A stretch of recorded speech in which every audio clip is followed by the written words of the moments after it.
বাংলাদেশের শ্রম আইন নিয়ে এবং শ্রমিকদের অধিকার নিয়ে, এবং সেই নিয়ে আমরা কি কাজ করছি, এবং আর গুরুত্বপূর্ণ যেটা কথা ওনাদের জিজ্ঞাসা ছিল সেটা হচ্ছে যে বাংলাদেশ শ্রমিক আইনে যে সংশোধন হচ্ছে সেই সংশোধনের পরিস্থিতি কি এবং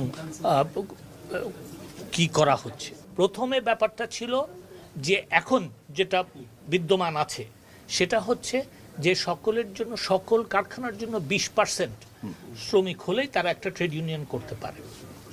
আমরা সেটাকে প্রথম প্রস্তাব ছিল যে আমরা সেটাকে 15% কমিয়ে আনছি।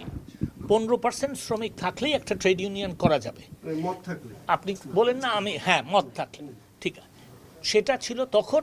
সেটার সাথে একটা শর্তযুক্ত ছিল যে সেটা প্রযোজ্য হবে যেখানে 3000, যেই কারখানায় 3000 বা তার উপরে শ্রমিক আছে। আমরা সেইটাও তুলে দিচ্ছি এখন। এই 15% কার্যকর হবে সকলের জন্য।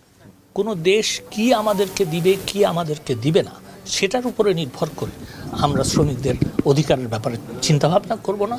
আমরা সব সময় শ্রমিকদের অধিকার যা আছে তার থেকে বেশি যেন তারা পায়, এবং সেই অধিকার বাস্তবায়ন করার জন্য এবং সেই অধিকার তারা ভোগ করবে সেটা নিশ্চিত মাননীয় প্রধানমন্ত্রী জননেত্রী শেখ হাসিনার সরকার করবে।